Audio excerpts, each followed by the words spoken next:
d'être avec moi. On a évoqué, entre autres, dans les sujets ce matin,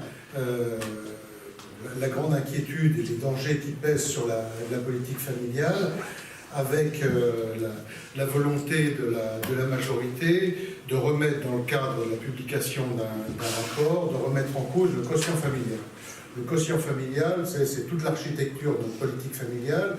On a vu que depuis 5 ans, avec le gouvernement Hollande, la politique familiale a été menée à mal. D'ailleurs, ça s'est traduit par une baisse de la natalité. Et là, ce gouvernement, on le voit bien à travers ce rapport, se prépare à porter un coup fatal avec la suppression du quotient familial. C'est la raison pour laquelle, avoir débattu en réunion de groupe, on souhaite se désolidariser totalement de ce rapport, parce qu'on voit bien que derrière cela,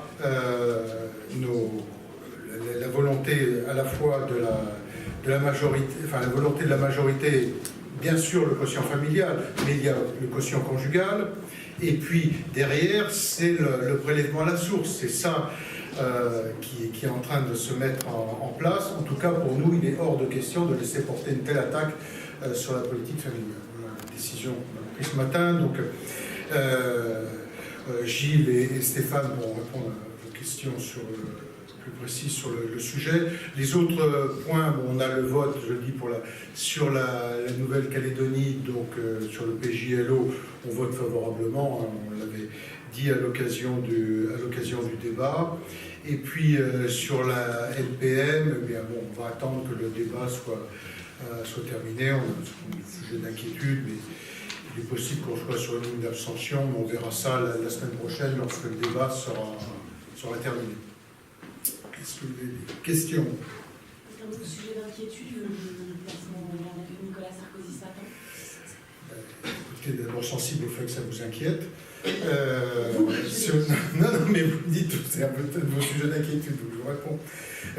Écoutez, là-dessus, bon, je ne vais pas commenter une décision de justice. Ceci étant, objectivement, ce qui surprend pour le moins, c'est moi, ce que je considère comme de l'acharnement.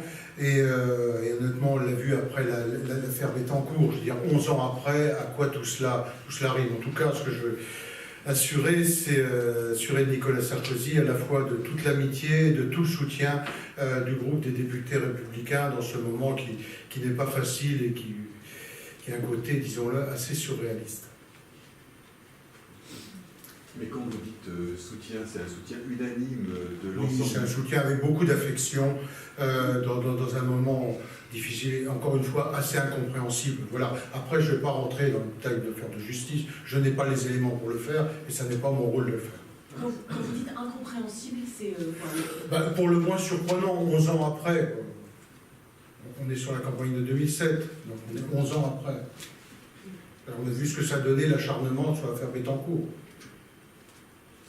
Sur la politique familiale, Monsieur Jacob, est-ce qu'on comprend du coup que Monsieur Lurton ne signera pas le rapport? Oui, c'est bien, mais je vais peut-être laisser le dire à Stéphane, c'est eux qui ont travaillé sur le sujet. Vas-y, oui, quelques mots. Moi, je dois dire que nous travaillons depuis 4 mois sur une mission sur la politique familiale qui a été demandée par la Commission des affaires sociales. 2 co-rapporteurs, Guillaume Gilles de la République En Marche et moi-même du groupe Les Républicains. Nous avons avancé sur de nombreuses propositions. Je pense par exemple à la prime de naissance versée avant la naissance de l'enfant et non pas après, comme c'est le cas actuellement depuis une décision de la précédente ministre de la Santé. Aujourd'hui, nous sommes d'accord sur ce point. C'est un amendement que nous défendions depuis plusieurs années pour ce qui nous concerne. Nous faisons de nombreuses propositions en matière de conciliation vie familiale, vie professionnelle. Nous faisons de nombreuses propositions en matière de création d'établissements d'accueil pour jeunes enfants. Il se trouve que, un petit peu au dernier moment, même s'il l'avait un petit peu exprimé pendant toutes les auditions, mon co-rapporteur souhaite introduire dans le rapport, sous son nom, et avec pour moi la possibilité de le contester, je dois le reconnaître dans le rapport, une proposition de suppression du quotient familial au profit d'une allocation unique regroupant allocation familiale et quotient familial et destinée à l'enfant, quel que soit le rang de l'enfant dans la famille, c'est-à-dire qu'actuellement, le premier enfant ne donne pas le droit à allocation familiale avec la situation des familles monoparentales et des situations de pauvreté de certaines familles. Ils pensent ainsi pouvoir combler ce problème. Pour nous, en faisant cela, nous nous attaquons à un véritable fondement de notre politique familiale, qui est ce que l'on appelle la redistribution horizontale, qui veut qu'une famille avec enfants ne voit pas son niveau de vie diminuer par rapport à une famille qui n'en a pas, à niveau de revenus identique. C'est à ça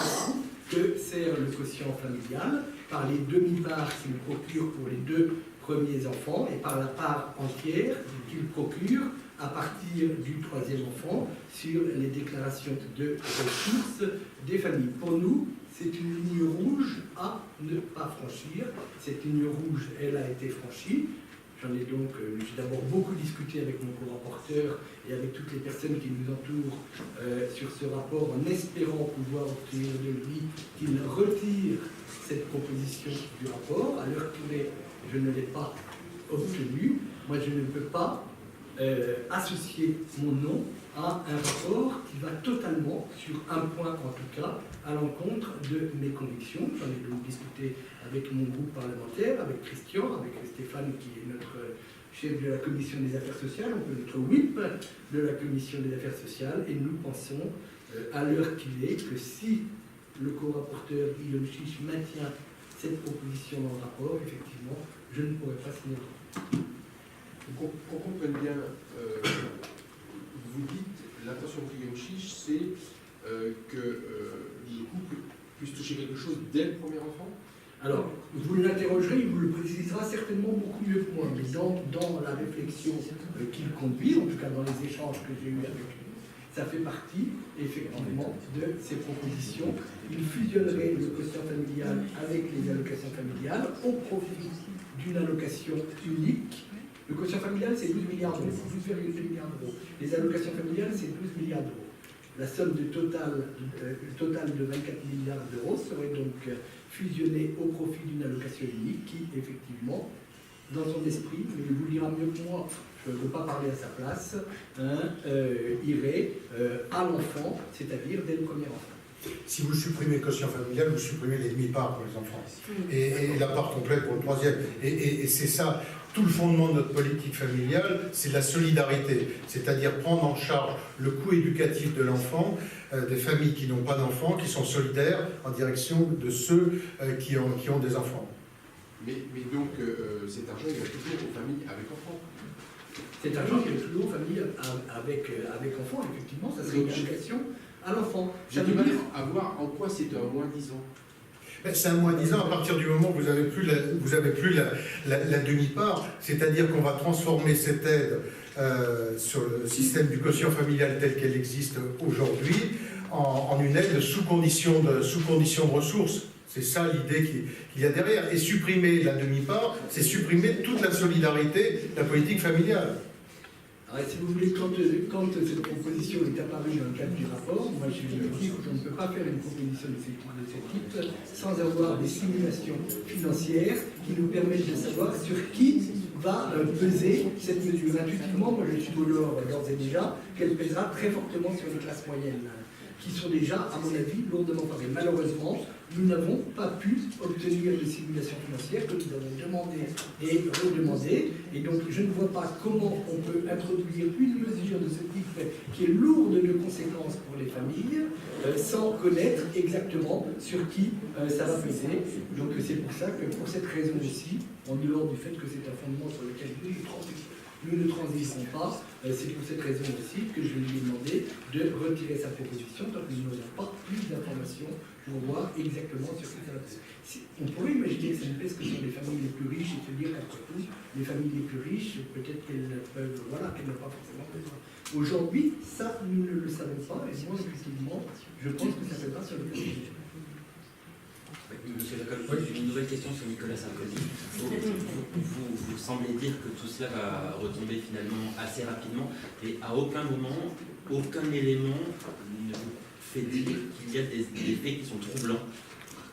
Non, écoutez, moi je ne suis pas juge ni procureur, mais ce que je vous dis simplement, c'est que 11 ans après, et on a vu ce qui s'était passé, c'est pour ça que je faisais référence avec l'affaire Bettencourt, je trouve qu'il y a visiblement un acharnement au moins incompréhensible. Après, je n'ai pas les éléments, mais vous ne me ferez pas rentrer dans l'enquête, je n'ai pas les éléments. Donc je ne suis pas juge, je ne suis pas magistrat, je ne suis pas avocat, je n'ai pas accès au dossier, donc je n'ai pas d'éléments. Simplement, le constat que je fais, c'est que 11 ans après une campagne électorale, tout ça semble pour le moins surprenant. Et qu'en tout cas, la solidarité, l'affection et le soutien que nous portons à Nicolas Sarkozy est unanime dans le groupe parlementaire. Quand vous dites acharnement, ça veut dire acharnement de la part de qui? De la justice? Je vous ai dit ce que j'avais. Je vous ai dit. Une dernière question sur la Nouvelle-Calédonie. Est-ce que vous demandez au gouvernement de s'engager et de prendre une position claire en disant par exemple qu'on souhaite que la Nouvelle-Calédonie reste française? J'ai eu l'occasion de le dire X fois, donc je peux le répéter. Il y a deux choses. Le texte d'aujourd'hui ne concerne pas ce sujet. Le texte aujourd'hui, c'est un texte plutôt technique qui avalise la décision du comité des signataires sur les inscriptions sur les listes électorales. Ensuite, sur le reste, je l'ai dit en Nouvelle-Calédonie, je l'ai redit au Premier ministre la semaine dernière. Moi, je pense que le gouvernement doit s'engager sur ce sujet, c'est-à-dire qu'il y a un rôle double de l'État. Il y a à la fois l'organisation des élections et du référendum, qui doit se faire, bien entendu, dans le cadre le plus incontestable qui soit quant à ces résultats et au déroulement de procédure de vote. Il doit veiller aussi à la bonne information. Ensuite, je n'imagine pas que les représentants de l'exécutif, c'est-à-dire le président de la République et le Premier ministre, n'aient pas d'avis sur la place de la Nouvelle-Calédonie attachée à la France. Ce qui se joue, c'est la place de la France sur le Pacifique et même la place de l'Europe sur le Pacifique. Puisque depuis le Brexit, la Nouvelle-Calédonie, c'est la présence de l'Union européenne sur le Pacifique. Et donc, que le président de la République n'ait pas d'avis là-dessus, ou le Premier ministre, ça me paraît invraisemblable. Mais une prise de position, ça ne risque pas de créer des tensions? Non, mais enfin, on est des politiques. On n'est pas préfet. Quand on est Premier ministre, on n'est pas préfet, on n'est pas là pour organiser les élections. On incarne une politique et on a un avis sur la place de la France dans le Pacifique. Enfin, ça me semble, en tout cas, je pense qu'il n'y a pas sujet à débat là-dessus. Mais j'ai noté comme vous, et je veux bien faire votre question, c'est qu'effectivement, on n'a pas senti le Premier ministre sur cette ligne-là. Et je lui ai dit que moi, je ne comprenais pas qu'il n'y ait pas une position claire sur ce point. Il faut séparer les deux choses. L'organisation du référendum, l'accès à l'information est une chose. C'est comme un maire. Un maire, il est chargé au moment d'une élection municipale d'organiser l'élection, l'accès à l'information de tous, mais ensuite, il porte une politique. Et que le Premier ministre dise sur ce sujet, écoutez, la place de la France dans le Pacifique, l'attachement de la Nouvelle-Calédonie à la France, ben moi, je n'ai pas d'avis, je ne prends pas position. Ça me semble assez invraisemblable. Mais ça semble être le cas, à ce stade. Puis sur une autre actualité d'aujourd'hui, le correctif annoncé sur la hausse de CSG par Édouard Philippe, ça devrait vous satisfaire? Ça m'a un peu échappé. Oui, il y a eu... Honnêtement, je ne veux pas réagir dessus parce que je sais que c'était annoncé ce matin, mais honnêtement, je n'ai pas les éléments.